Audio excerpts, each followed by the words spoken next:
Almost 50 years ago, a man found a pocket watch from the Civil War. He bought it and then put it on display, not realizing it was living history in his hand. News station anchor Amy Caulfield reports. Les Barkley fancies himself a bit of a pocket watch collector. He's gathered up about a dozen over the years, some more special than others. My firstborn daughter, I would tie this around her neck, and when she was teething, she broke her first tooth on this watch.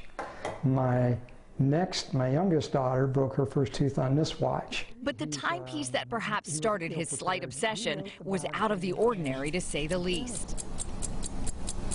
A key-wound Civil War pocket watch from the 1800s, engraved with the name Joseph H. Brenzinger.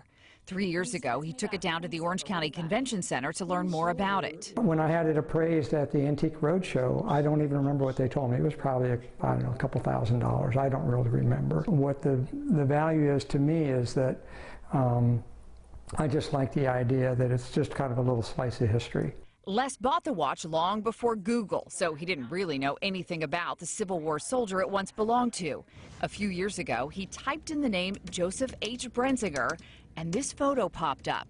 Now that he could see Joseph's face, the history started to flow. He was wounded when he was 18 years old, and he ended up continuing his education, got a college degree, became principal of a school.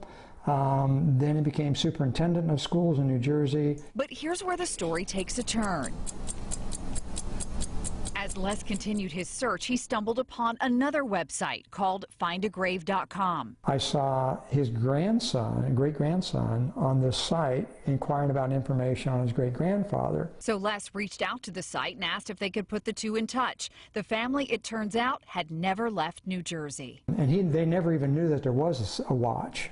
He had his great-grandfather's Civil War sword and pictures of him, and he's named after him, but he never knew there was a watch. Les is now working on a biography about the Union soldier and says his next step is to get the watch back to the family. He kept saying, "Now you're just going to give this to me?" I said, "Yeah." I said, what am I supposed to do? Hold it for ransom? Like, I got a member of your family here. This belongs in your family. I'd rather have the story than the watch. So that's what's going to happen. Amy Caulfield, Fox 35 News.